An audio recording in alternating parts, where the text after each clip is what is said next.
Broadcasting. And we at CJOB would like to step back and take a look at ourselves over the past 2 decades.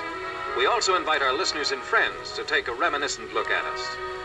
You know, it seems like only yesterday when Mayor Garnet Coulter of Winnipeg threw the switch that started CJOB on its road to broadcasting popularity and success. This is Cliff Gardner speaking. And on this 20th anniversary of Radio Winnipeg, CJOB, let's relive some highlights over the past 20 years. As we open our book of memories, we find Flying Officer Jack Blick and some of his Air Force buddies. It's September in the year 1945. I might even stay in this outfit for a while. I'm going to say, From what I hear, jobs aren't so easy to get these days. Well, that's one way of looking at it. How about you, Jack? Hey, Blick.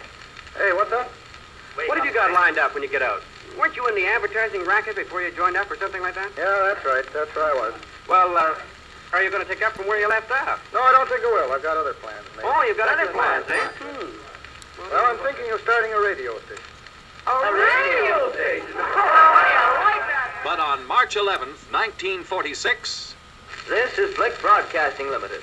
1340 on the dial. CJOB, the station that's working for Winnipeg.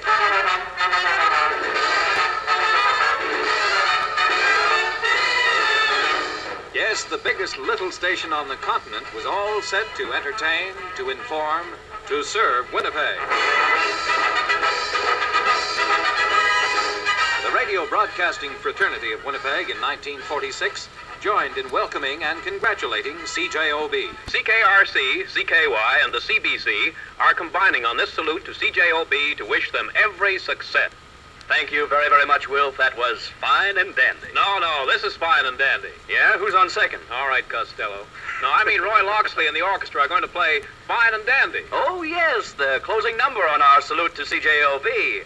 I don't suppose we have time enough to say how fine we think it is that Winnipeg has a new radio station? No, Jack, I'm afraid not. Or how dandy the reception of CJOB has been so far? No, I haven't time for that, Jack. And how we wish them every success in their venture? No, I guess we haven't time. That's all there is no more. On this dedication program, you heard Roy Loxley and his orchestra, songs by Mel Collier and Wilf Davidson, Pete Couture and his violin novelette, and the twin piano stylings of Parks and Burdett. The program was produced by Norm Lucas of the CBC. This is Jack Scott of CKRC. And Tom Benson of CKY. Saying good night and good luck, CJOB.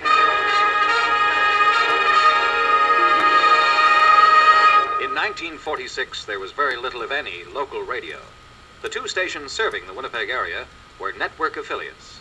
Thus, when CJOB put the accent on local programming, it was a new idea widely accepted. Our president made this statement at our inaugural dinner.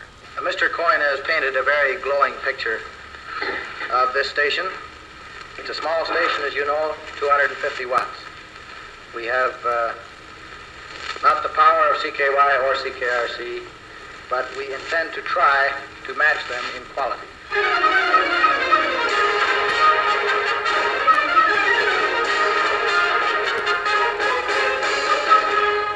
Those first years were exciting years at CJOB.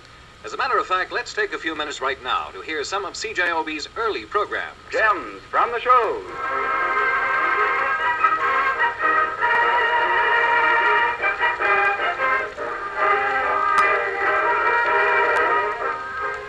For the next 55 minutes, CJOB presents the songs and music that everyone loves. Transcribed favorites from the light operas, operettas, and Broadway musical shows, immortalized by the silver screen, radio, and theater.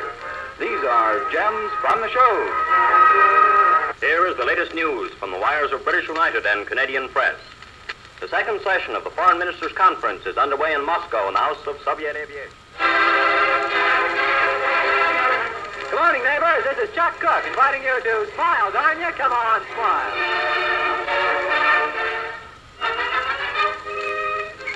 Good afternoon, sports fans. This is George Kent reporting. Riding down the San Jose. Howdy, Westerners. This is your old ranch foreman, Hank McClure.